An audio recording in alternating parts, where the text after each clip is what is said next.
Olá, amigos! Estamos entrando no ar na coluna Conversa Tributária com o Mauro Negroni, o amigo de vocês aqui. Hoje nós vamos fazer uma coluna gravada, essa coluna está gravada, então assim, para eu responder aos comentários de vocês, coloca aqui na nossa página no Facebook do blog mauronegroni.com.br e a gente vai colocar as respostas e responder aos comentários, curtir e compartilhar aqui pela nossa timeline no perfil do blog Mauro Negroni no Facebook, aonde vocês estão assistindo agora. Ok? Então hoje é uma segunda-feira, às 18h45, nós estamos entrando no ar com a coluna Conversa Tributária de forma gravada. E hoje nós vamos falar sobre o GTIN, o Global Trade International Number, mais conhecido aqui como o Código de Barras de Produtos. Né? Então, por que GTIN? Porque é Global Trade International Number. Este é o nome que se dá genericamente para essa identificação mundial para os produtos, a partir da presença do código de barras. O código de barras é o código ótico, aquelas barrinhas, né? São essas barrinhas aqui, as barrinhas aqui, que a gente chama de código de barras, é verdade, onde um facho de luz vai colocar luz e vai ler o reflexo das sombras. Né? Geralmente isso é feito através de um scanner que tem os nossos checkouts e eventualmente são leitores de código de barras, leitores óticos, como a gente chama. Né? Então, esses leitores eles emitem um facho de luz e leem a sombra com as barrinhas para poder saber que código é que está representado ali. Bom, no Brasil, vou falar aqui especialmente do Brasil, tem toda uma história aí sobre o código de barras, mas falando especificamente sobre o Brasil, nós temos algumas características que a gente tem que entender, ou eu acho que é uma boa ideia a gente entender. E depois nós vamos falar o aspecto tributário dessa utilização do GTIN e da proposição e do que vem sendo feito pelos fiscos em relação ao GTIN. Tá? Bom, primeiro, a gente chama de código de barras. O código de barras é a representação em barras do número. Né? Então, o número, tá? O número, ele tem aqui, esse é o número, né? A numeração que a gente conhece dos caracteres, e aqui em cima a gente então encontra a representação gráfica, né? A representação do código de barras, ok? Inclusive essa folha aqui, ó, depois eu vou falar para vocês, é o print de uma tela da GS1, que é a entidade, falamos agora já, né? É a entidade que no Brasil faz o registro, né? Uma das entidades que no Brasil faz o registro dos códigos dos produtos. Então é uma associação onde tem participação de varejistas, de fabricantes de equipamento, então é mantida por todos das próprias empresas que registram seus produtos. Não é um registro de patente, não é nada disso. É um registro para que o teu produto tenha um código único no mundo inteiro. Então, depois eu vou explicar um pouquinho mais em detalhe como é composto esse código e para que ele é utilizado. Né? A utilização é óbvia, né? A gente já falou aqui, né? É para o leitor, é muito conhecido no varejo isso, mas tem outras aplicações também. Bom, e a gente tem no Brasil dois padrões, basicamente. Né? Claro que aqui também no Brasil se importa produtos de outros lugares, mas se tem o padrão UPC, que é o padrão essencialmente americano, né? Que é o Universal Product Number, é o UPC. No Brasil se usa o UPCA, o padrão A, porque o UPC é por letras, então tem o padrão A, o B, o C e assim por diante.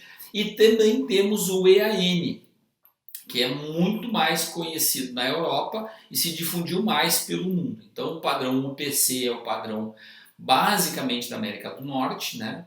Estados Unidos e Canadá, e o padrão europeu que tomou conta praticamente do resto do mundo. Como tem muita empresa, o padrão EAN, que quer dizer exatamente European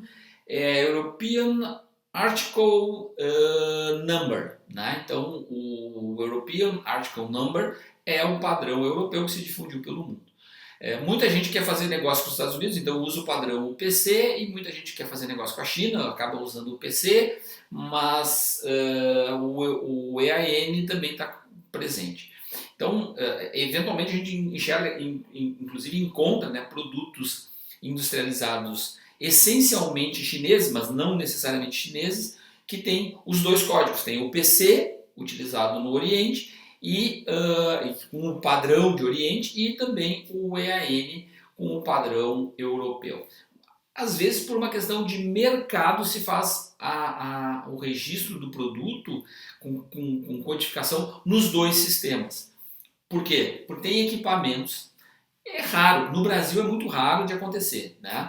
Mas pelo mundo pode acontecer de um produto estar sujeito a um leitor específico de código de barras que não reconhece um ou o outro sistema. Então, eventualmente, alguém que tem este interesse registra com os dois sistemas. O produto vai ter a mesma identificação, mas com representação gráfica de forma diferente, tá bem? Bom, o código de barras, ele é utilizado, vou usar aqui o print da tela da Secretaria de Fazenda do Estado de São Paulo, que está explicando aqui a questão do EAN, né? O EAN no Brasil, que é o nosso JETIN, no Brasil se utiliza normalmente o EAN 13, e ele é composto então do padrão, que é o padrão 7, é um número 7, não quer dizer que tem 7 dígitos, no Brasil é 13 dígitos, né? Então o padrão 789, que é Brasil. Então nós temos, normalmente o produto brasileiro começa como 789 ou 790. O Brasil pode usar 89 e 90, são os dois códigos de país que o Brasil utiliza. Então 789 ou 790. Estamos ainda, eu não vi nenhum produto com 790. Acho que não devemos ter por enquanto ainda. E depois então vem uma sequência de dígitos que vão fazer a identificação do fabricante e do produto. Então assim, aí a composição do fabricante do produto, ela é livre, e aí quando a gente vai fazer o registro lá na GS1, a gente vai discutir com o pessoal da GS1 como fazer a formação dos dígitos, porque se eu sou um fabricante que tem muitos produtos, eu vou ter um código de fabricante um pouco menor para poder ter mais sequências de itens. Quando eu sou um fabricante que tem poucos produtos, aumenta o número do fabricante para ter poucas variações da fabricação de itens. Então, é uma combinação que se faz no momento em que a gente impede o registro dos itens e pede o código de fabricante na associação, tá? Outra questão é que a gente tem o cálculo do dígito de controle, que no PC é a esquerda e no EAN é a direita.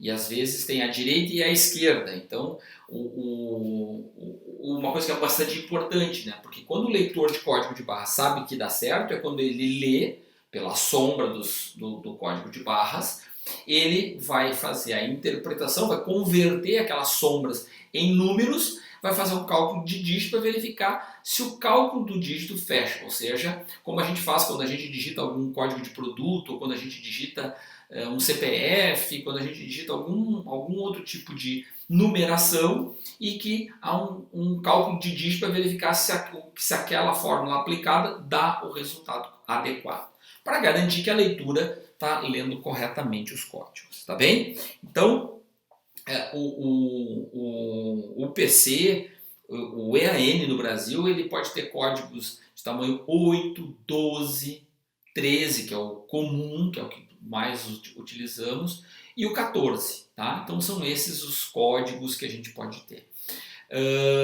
Importante também a gente entender que o código de barras, que é essa representação do número, ele pode também ser um código de barras estendido. Então é muito comum, por exemplo, na indústria moveleira, no varejista moveleiro, por exemplo, né, que vende eletromóveis, por exemplo, né, ele vende, por exemplo, um roupeiro. Aí o roupeiro tem vários volumes, então tem o código do produto, o código normal do produto e a extensão dele. Olha, esse produto tem 15 volumes, então eu vou ter o volume A, o volume B, ou o volume 1, o volume 2, o volume 3 do mesmo item. Então quando uma carga desce do caminhão, se bipa todos os códigos, né, para que o controle não fique pelo humano. Olha, eu tenho portas, eu tenho um roupeiro de 4 portas e de 6 portas. Bom, vieram 10 roupeiros, 5 de cada. Ah, eu tenho que fazer o cálculo de quantas portas tem. Vou imaginar que a porta é igual para o roupeiro de 4 e de 6 portas. Então, já se bipa todos os itens fisicamente e o próprio sistema, sabendo que aquilo são volumes a combinação de volumes dos produtos, ele vai dizer, olha, está faltando uma porta, ou está sobrando uma porta, ou aquele item era para vir com 15 volumes, ele veio com 14, ou ele veio com 16 e assim por diante. Então, se faz extensões dos códigos de barra para poder ter para as próprias aplicações, os próprios sistemas poderem fazer controles mais sofisticados, né? Ainda falando sobre essa questão dos controles mais sofisticados, nós também podemos ter a própria utilização de um QR Code associado ao código de barras. Então, eu posso ter itens que contenha o código de barras e também tenha o QR Code. Para quê?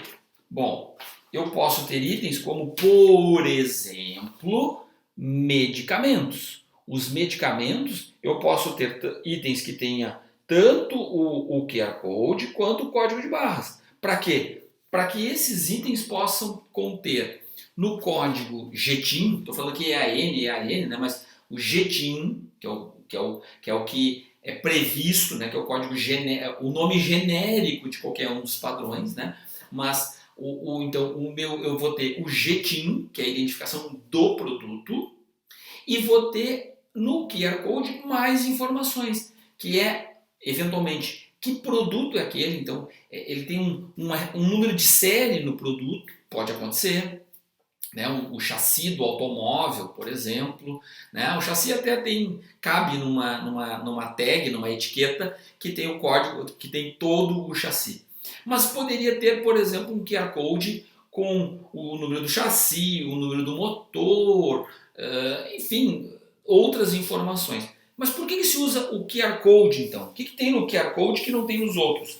É que o QR Code, por ser tridimensional, ele permite uma infinidade de informações comparado com o simples código de barras no GTIN. Tá? O GTIN é muito mais limitado. Claro que a leitura é muito mais rápida, claro que o leitor é muito mais simples, enfim, tudo é mais barato. O GTIN tem uma função. O QR Code tem outra função e carrega muito mais informações, é um sistema muito mais sofisticado. Sofisticado a ponto da gente poder controlar, por exemplo, a informação de lote, validade, uma série de requisitos que para a indústria farmacêutica, de química, enfim, da indústria de alimentos, em que a gente tem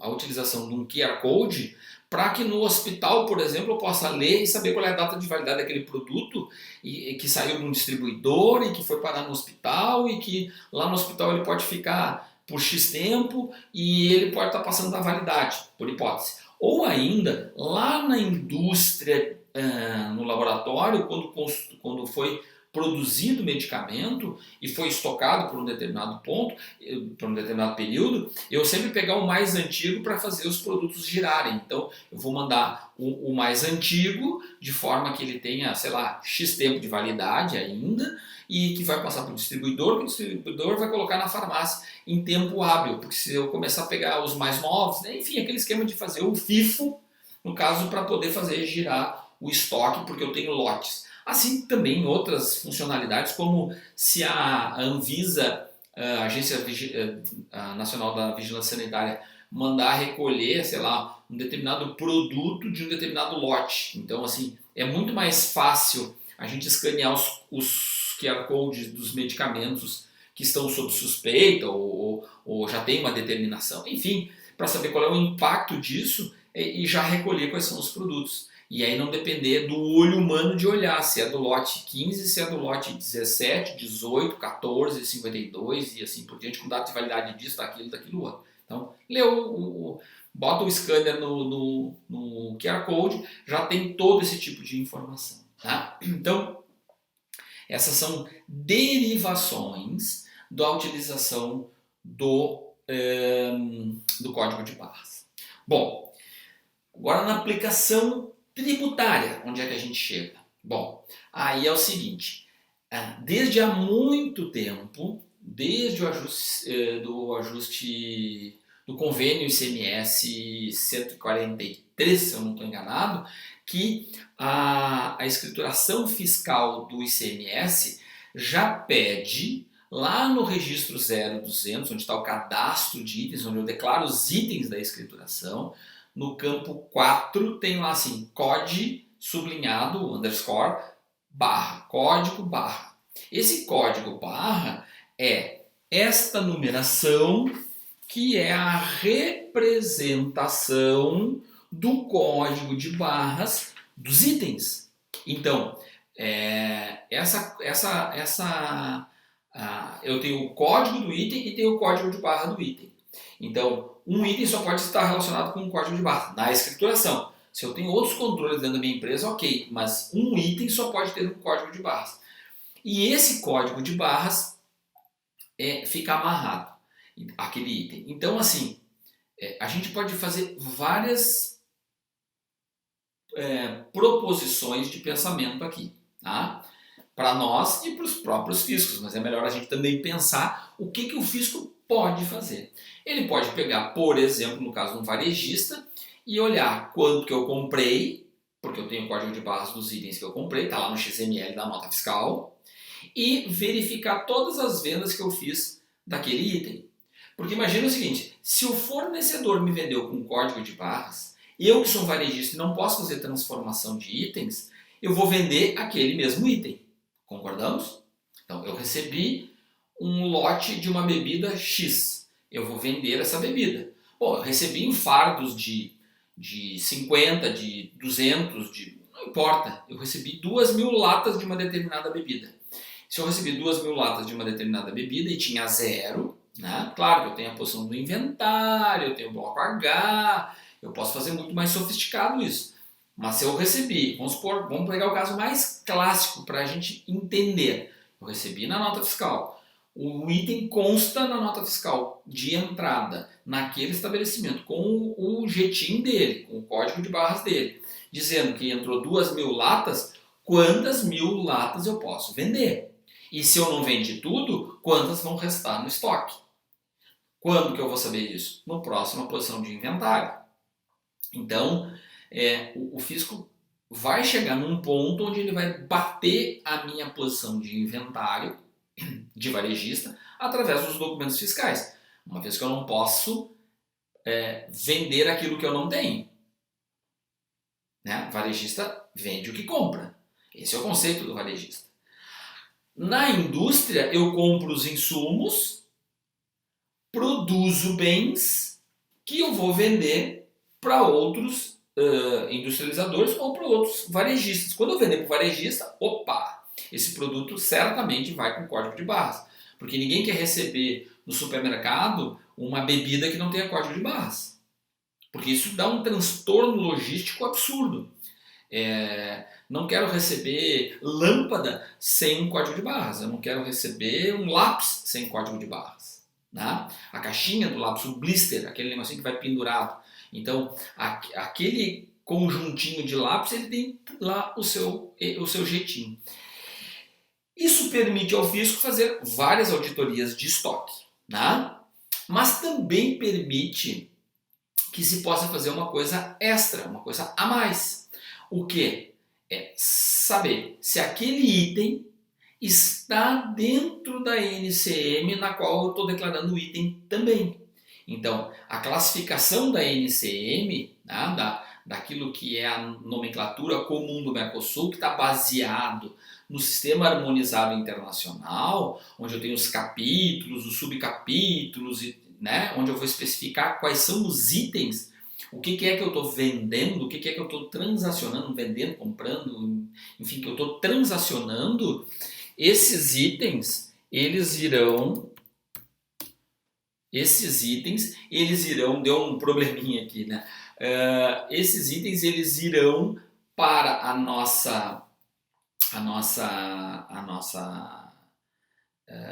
o nosso controle através do EAN.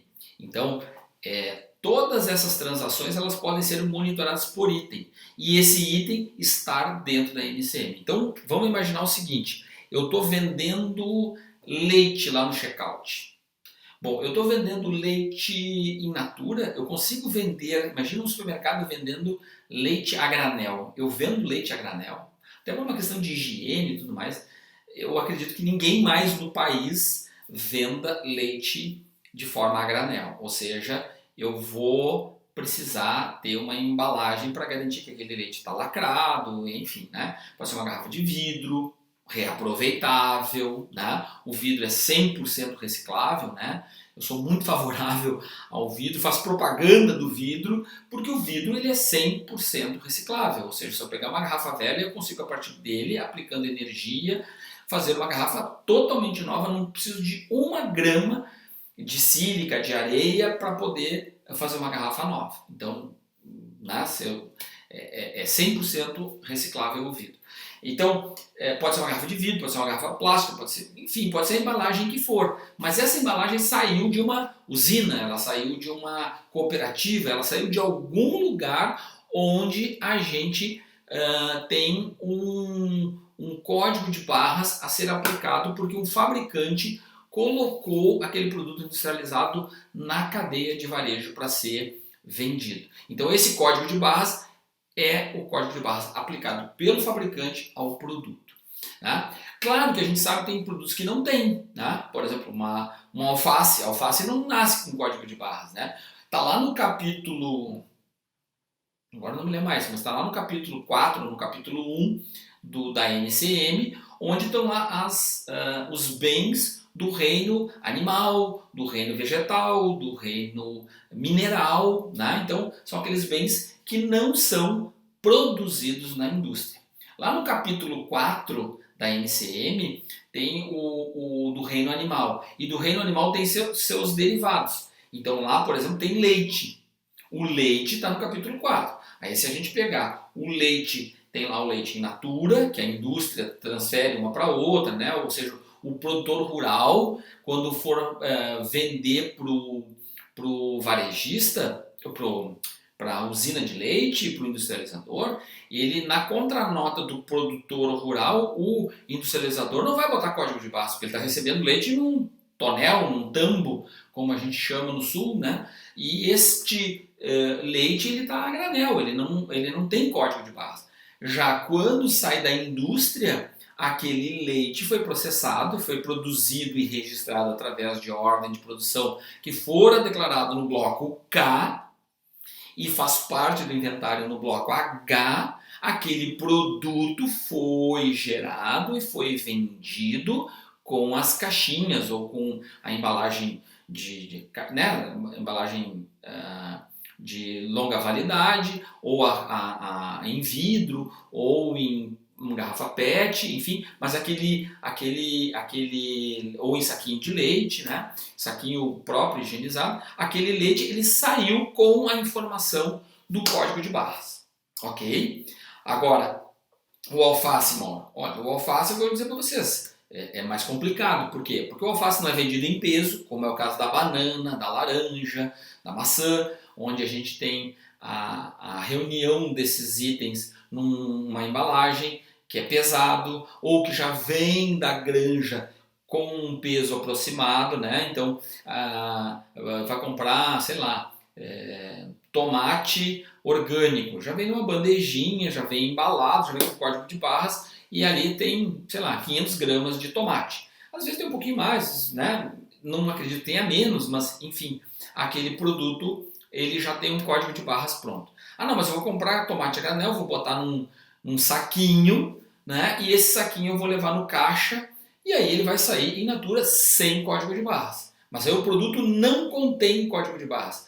Porque o que diz lá na página 31 do manual da FD ICMS-PI e na nota técnica da nota fiscal eletrônica é que se o produto contiver código de barras, não é se eu uso para ler o código de barras, é se o produto contiver código de barras, eu preciso declarar esta informação na minha EFD e, consequentemente, na minha nota e, consequentemente, na minha EFD. Ou seja, não é se eu uso o código de barras, é se eu tenho um produto que contém na sua embalagem o código de barras. Se ele contiver, eu preciso declarar. É isto. Não há outras alternativas, outras interpretações. O que está escrito claramente lá na página 31, quando ele explica lá o código de barras na FD ICMS, e de forma análoga ele coloca isso na nota técnica e explica, e é por isso que a Secretaria do Estado de São Paulo coloca aqui a explicação do que é o nosso JETIN e onde se registra. Por quê? Porque a nota técnica também exige que tenha o código de barras. Claro que a gente vai ter casos em que a nota fiscal consumidor, por exemplo, a NFCE, não vai ter o código de barras. Eu vou comprar, por exemplo, vou abastecer meu automóvel, eu vou botar combustível, né? O combustível sai direto do tanque para o bico da máquina lá, para o tanque do meu carro, né? Sai de um tanque, vai para outro tanque através daquela mangueira com o bico, que é como a gente chama, né? A gente às vezes chama a bomba. Aquele é o bico, né? A bomba pode ter mais de um bico. O bico, legalmente, inclusive, é assim. Lá, toda a escrituração dos combustíveis na FD e ICMS-PI também é assim. Então, a gente coloca lá o bico e transfere do tanque do posto para o tanque do automóvel. E esse combustível não tem código de barra mesmo. Por quê? Porque o produto não contém código de barras. É esta a informação que a gente precisa verificar, tá? Não tendo código de barras. Não é que eu não utilizo código de barras. A legislação não está... Cara, se tu não quiser utilizar, ok. Mas se o produto contiver, tu precisa declarar. E ao declarar, de alguma forma, o fisco pode bater o teu estoque e validar que houve ingresso de produtos sem o acobertamento de documento fiscal. Ele tem o direito de achar isso, porque tu comprou 2.000 e vendeu 50.000. Então eles, cara, tu comprou 2.000 e vendeu 50.000, essas outras 48.000 vieram de onde? Essas outras unidades. E também o contrário, eu comprei 2.000, vendi 500 e tenho zero. Tu comprou 2.000, vendeu 500, tu tem que ter 1.500 em estoque. Não, mas eu tenho zero. Ah, bom, tu tem zero. Opa, então eu posso acreditar, eu, autoridade tributária, que tu vendeste essa mercadoria sem a comprovação, sem a emissão do documento fiscal e fez omissão de receita nessas transações. O fisco tem o direito de pensar assim, o auditor que vai fazer uma auditoria, ele tem o direito de pensar isso e é obrigação do contribuinte comprovar que não fora isso que aconteceu. Como é que comprova? Através da emissão dos documentos fiscais, tá bem? Então assim, veja que pegando a NCM eu vou conseguir descobrir quais os produtos que estão ou não sujeitos à utilização do código de barras. Acho que isso é uma coisa importante para a gente entender. Ah, não dá nada até o dia que der. Não é isso? Não dá nada até o dia que dá alguma coisa. E o dia que dá alguma coisa a gente sai correndo atrás e não é muito simples de cadastrar e associar os itens aos seus códigos de barras. Tá? Não é uma coisa do outro mundo, mas em geral tem volume. Isso a gente está falando de varejo e varejo tem volume. Volume sempre é um complicador. Tá bom, meus amigos? Então, a gente queria colocar isso para vocês, assim, acho que daí saem inúmeras considerações, né? Tipo NCM, qual é a tributação que ele tem, se aquele item é daquela NCM efetivamente, porque eventualmente o código de barras a gente pode classificar ele numa NCM diferente para gozar de algum tipo de benefício. Então, né, tem um caso clássico que a gente fala aí sobre depurador de ar. O depurador de ar é industrial, é de uso doméstico. Então, enfim, tem algumas classificações na legislação que definem a tributação, e essa classificação ela pode ser interpretada de forma mais favorável ou não, né? Isso faz parte do risco e planejamento tributário de cada ente envolvido na transação. E essa parametrização do meu sistema, ele vai valer para a minha escrituração. Então a gente precisa ter um certo cuidado, e por isso que hoje estamos falando aqui, nesta segunda-feira, sobre o GTIM. Tá bom, meus amigos? Coloquem seus comentários, essa é uma coluna gravada, eu não pude dar aqui um boa noite ao vivo para todo mundo, mas o carinho e a dedicação é igual como se fora ao vivo, tá bem? E aí vocês colocando os comentários aqui, depois eu leio e respondo a cada um de vocês. Muito obrigado pelo carinho de vocês estarem aqui me assistindo. Um beijo para todo mundo, uma semana espetacular para todo mundo, com muita saúde, com muita energia e com muitas alegrias para a gente viver a vida que nos foi gentilmente cedida por uma entidade muito especial que nos colocou aqui para a gente ser feliz, para a gente ajudar as outras pessoas e para a gente poder fazer o bem. Tá bom? Um grande abraço para todo mundo. Um super beijo e até a próxima segunda-feira, de preferência ao vivo, às 18h45, no perfil do Facebook do blog mauronegroni.com.br. Beijo para todo mundo e uma semana arrasadora de muitas alegrias.